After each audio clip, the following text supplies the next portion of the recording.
Okay, I'm using Logic today. I'm going to show you how I use Scalar to come up with a little chord progression. And thankfully, I went through a 30-minute video recorded prior to this, and I felt like it was just too long, and I don't like editing. So I felt like if things are already kind of created to some degree, it can move a little bit quicker. You get the point, and you can see how you can use it. So for those that haven't used Logic, I'm not going to run through or break down a Logic. You can find videos of how to use Logic. Really, this can work in any DAW. What I'm doing, it's not like it's tailored just to Logic. This just happens to be what I choose to use. Okay, so I'm using Scalar 2 right here, and you'll see I put it over here in the instrument. And using it as an instrument, they actually have sounds. So here's a list of all these sounds that are built in here that you can use. One of the sounds that I like from it is this felt piano. And why did this pop up? Okay, we're going to ignore it. So what I did was I used the jazz section here, and they give you a list of chords. Now with that list of chords, you can change the scale if you want it to be in Dorian or whatever. Like I'm using it in Dorian mode. You can, right here, you can change the key that it's in. So you'll see I'm in E flat minor 9. If I want it to be in D minor 9, there it is. I can just hit the button forward or backwards to change the semitone or semitone. All right, so we'll leave it there. What I did was I went ahead and picked, if you see right here, if you press this button here, all these grayed out ones on the white keys become the chord. Okay, so you can play with a MIDI controller.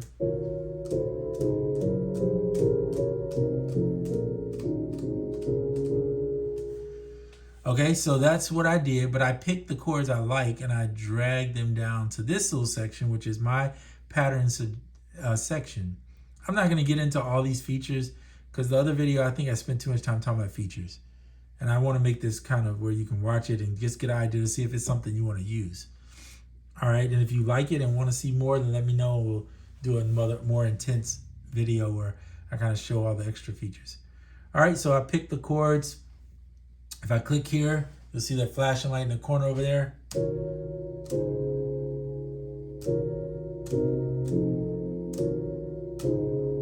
I'm playing what I like. So you see how I did that? I basically play here, then I play here, here, here, here. Then the second time I go around, I leave off the F7 and play the A flat 7. All right, that's the chord progression. I recorded it in. So if you record and don't use MIDI capture, if you use MIDI capture, it'll capture the chord as they are. If you don't use MIDI capture, what it will do is it'll play single notes in, which you can see here. Single notes, right? I actually want this first chord to be quantized. And then it's playing, right? It's not quantized, it's trying to just stay on where it's at. I can always go back in. This little cue will quantize it, right? But I don't care about that. I like it to be more of a human feel, right? So inside of Scalar, one of the cool features is, and I'm gonna show you, in this corner, you see this humanize? If you click it, you can humanize just the velocity, the timing, or both. Of course, they have their own quantize, swing, and etc. I usually do both velocity and timing. So it's gonna push the notes off a little bit, which is normal, right? Because you don't play perfect. No, well, maybe there's somebody, but I don't play perfect timing, which is okay. So then I recorded it in. I highlighted all the notes, which you don't even have to do this. And I do a MIDI transform. And this is in Logic, the MIDI transform, which I love. If you click it and go humanize, it will give you a random velocity and it will give you a random timing. So you don't even have to use that feature in Scalar if you don't want to. You can or don't have to. But either way, if they're all selected, then you just hit operate only. But if not, then hit select and operate, right? Boom. So if you look in, I'm gonna zoom in on here. So you can look in here and you can see this would, in a perfect setting, this would be right here on this little notch, but it's not. And that's how we want it to be, not perfect at all.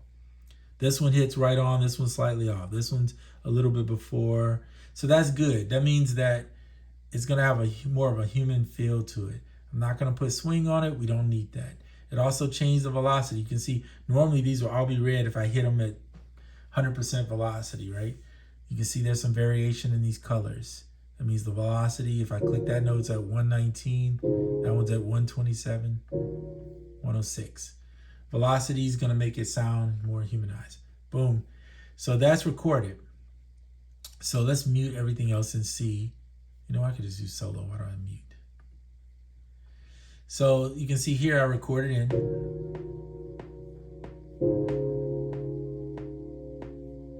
Okay, so what did I do? Let me mute. Let me take this RC20 off. So this is what it really sounds like, the felt.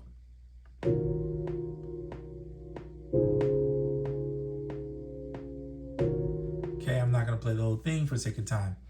All right, so you get the point. So I recorded that in. I'm gonna mute it now. What I did was, if you go to it and right click on it, you can bounce in place. And if you bounce, or if you don't do it that way, you can go down here, by the way, and just do bounce. You'll see bounce in place, right? Okay, I bounced it in place, brought it down. But before I did that, I wanted to give it my own little flavor or whatever I wanted. So I used RC20, which is, I call it a coloring. They call it retro color. Literally, it's like the lo-fi you hear. A lot of the retro sounds are in here. Like, so you can sample it 12-bit, 8-bit. We're not going to go through this. I have some built-in presets too that I bought, that I can't remember where I bought them from. I think Producer's Grind or something like that. And there's one in here I love. It's the lo-fi. So I picked, but I didn't pick that. I picked a setting that was in the original part, which is the VHS. And I turned the magnitude of it down. Of course, you can get fine-tuned and detailed. Okay, I turned the magnitude down about 50%. And then I played it with that, and it sounds like this. Hear the warbly kind of. And it's really low. If you want to hear it, wait, it doesn't sound like that. That's the regular one. I apologize. I didn't turn it on. Now you'll hear it. Let's try this again. Hear it?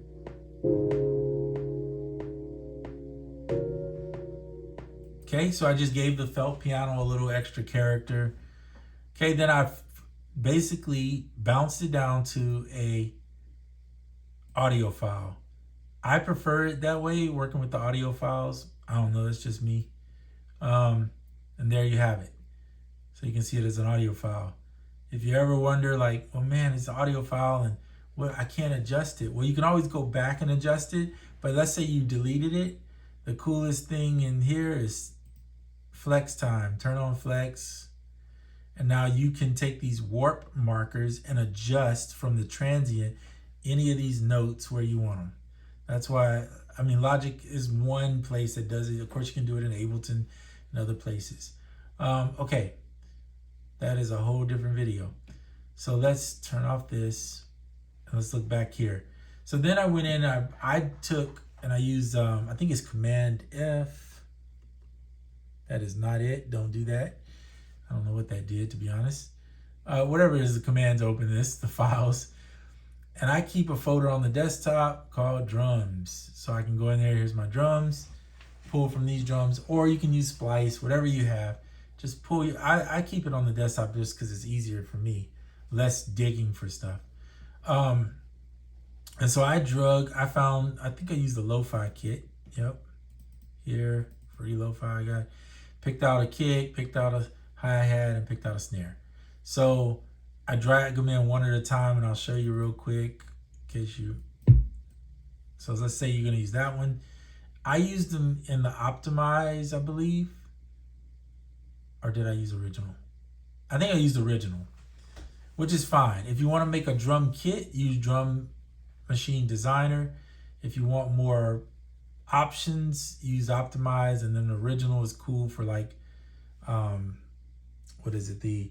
Like say you do 808s and you want to use the different pitches. And that's the way I did it with the drums. So it's up to you. I'm gonna put that back over there.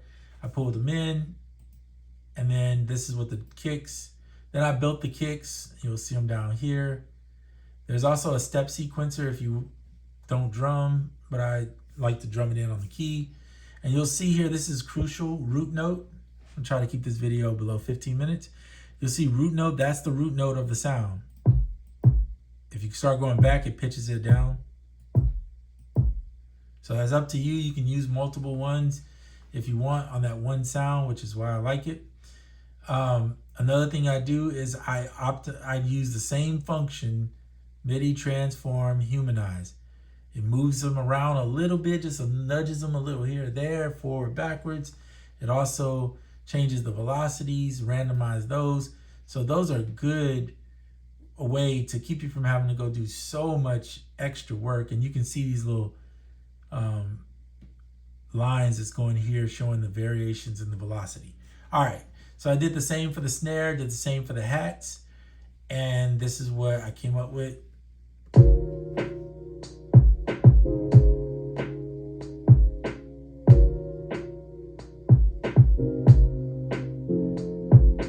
This is a simple beat. If you don't like something, like for instance, if you think these snares, you want them all on, click that, it highlights them all, and then just hit quantize. And now they're gonna all be on. The velocities still are different, but at least they're all hitting on the notch. So watch.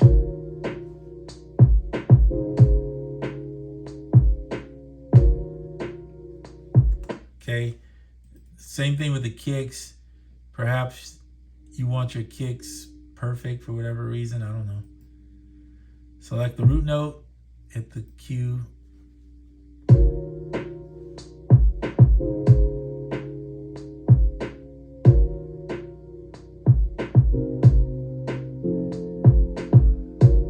So each person creates in their own way. I'm not telling you how to create. I personally like them a little sloppier than this, but whatever. And then the hats, definitely. I'm not even going to do that to these hats. That's a shame to do that to them. They don't deserve that treatment. But yeah, keep the hats. Let the humanize sometimes help you. It honestly can make it. If you want to nudge them, and I know in Koala, I'll sit there and, because it doesn't have all these extra features, I'll sit there and nudge them over myself, or I'll play them definitely without the quantize on for sure, and then adjust accordingly. Okay, so there you have it. So this is kind of a simple way to create. I am still zoomed in. I'm sorry, I didn't realize that. Simple way to create. And now you could do whatever you want. I'm gonna take this flex off too, by the way. So now you can maybe go back in and add a melody if you want. So you could duplicate this chord, and what it'll do is now it's just change it to like melody. Gotta spell it right. Okay, unmute that one. Come back down to scalar. And then what you can do is you can hit the key lock. I maybe should stop this while I'm talking. You can hit the key lock, and if you don't know your notes or you want it to be like in scale for sure, you could just do scale to the white keys. And now if my keyboard is still on, or if I hit the record button here usually, instead of having, the cool thing about having these chords like already here, where you can just press them, right, and play the chords, is you can play the melody at the same time now because your right hand's free. You don't have all that extra going on. And I'm just hitting the white notes, but you'll see it's running through the scale. So you could play now the track and then just do whatever and have a melody and never be out of key. Watch.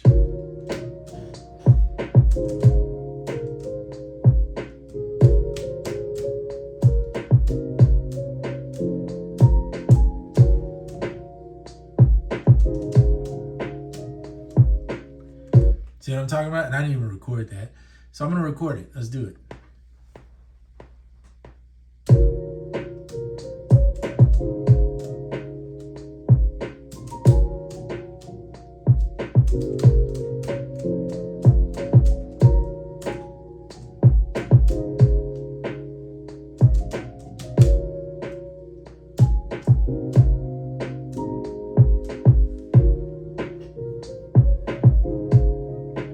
Keeping scalar on there.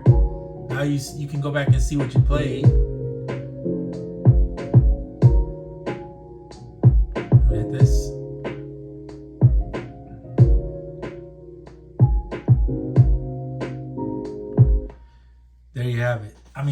that's what scalar does for you.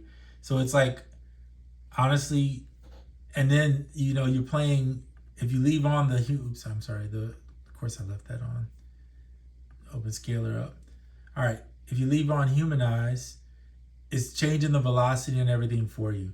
So honestly, a lot of the stuff that you saw me do, like with the going in and switching up velocities and or doing the humanize and all that, you don't have to do it on there. If you use scalar, you can just plug it in there and let scalar kind of do that for you. But on the drums, you would probably want to do it yourself like that, so you have more control, obviously, because, you know, I don't think you would use scalar for drums. That would be kind of weird. But anywho, there you go. So you could use it for that. You could use it for bass. So let's say you obviously there's features in there for the bass that you can use if you want them to play it for you. But if you want to create another one, then you could have that same sound, maybe take that RC20 off and use the scalar bass in there. So let's see that. So let's go duplicate. We'll change this just over the bass. I would not do this because I'm personally going to play the bass, but I'm just showing you can. We're going to remove that. Go into scalar. Change up here and find there's synths there, guitar, hybrid, right down here, bass guitar. There's a jazz bass and just a bass guitar. We'll do, I'm imagining that bass guitar is probably like a P bass, which is what I like because it just sounds good. I don't know, to me. You can leave the humanize on, lock the scale.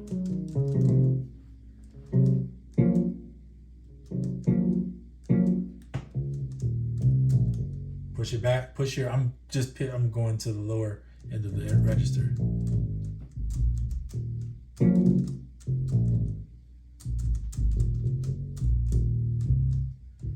Okay, so then you can,